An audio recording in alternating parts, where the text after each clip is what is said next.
டூங்கோன் காவல்துறை புக்கெட் பசி லாடாங் Penang mass எனும் பகுதியில் கால்நடை திருட்டு கும்பல் ஒன்றை வெற்றிகரமாக முறியடித்துள்ளது. அதிகாலை 2:30 மணியளவில் நடத்தப்பட்ட அதிரடி சோதனையில் திருடப்பட்ட மாட்டை வெட்டிக் கொண்டிருந்த நிலையில் 17 முதல் 73 வயதுக்குட்பட்ட 8 சந்தேக நபர்கள் கைது செய்யப்பட்டனர். கால்நடை உரிமையாளரின் தகவலின் அடிப்படையில் டூங்கோன் மாவட்ட குற்றப்புலனாய்வு இலாகா, ரோந்து பிரிவுகள், புக்கெட் பசி காவல்துறை ஆகியவற்றின் ஒத்துழைப்புடன் அதிகாரிகள் இந்த நடவடிக்கையை மேற்கொண்டனர். இந்த சோதனையில் 18 துண்டுகள் மாட்டிறைச்சி, ஒரு துப்பாக்கியும் அதற்கான தோட்டாக்கள், கத்திகள், வெட்டும் கருவிகள், 7 மொபைல் போன்கள், மேலும் இந்த செயலுக்கு பயன்படுத்தப்பட்டதாக கருதப்படும் 2 வாகனங்கள் பறிமுதல் செய்யப்பட்டன.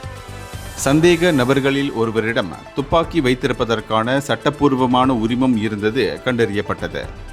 இருப்பினும் இந்த வழக்கு 1960ஆம் ஆண்டு ஆயுத சட்டம் பிரிவு 29, குற்றவியல் சட்டம் பிரிவு 379, 2015ஆம் ஆண்டு விலங்கு நலச் சட்டம் ஆகியவற்றின் கீழ் விசாரிக்கப்படுகிறது. அனைத்து சந்தேக நபர்களும் மேலதிக விசாரணைக்காக தடுத்து வைக்கப்பட்டுள்ளனர். இந்தியர்களின் இதய குரல் மக்களோசை.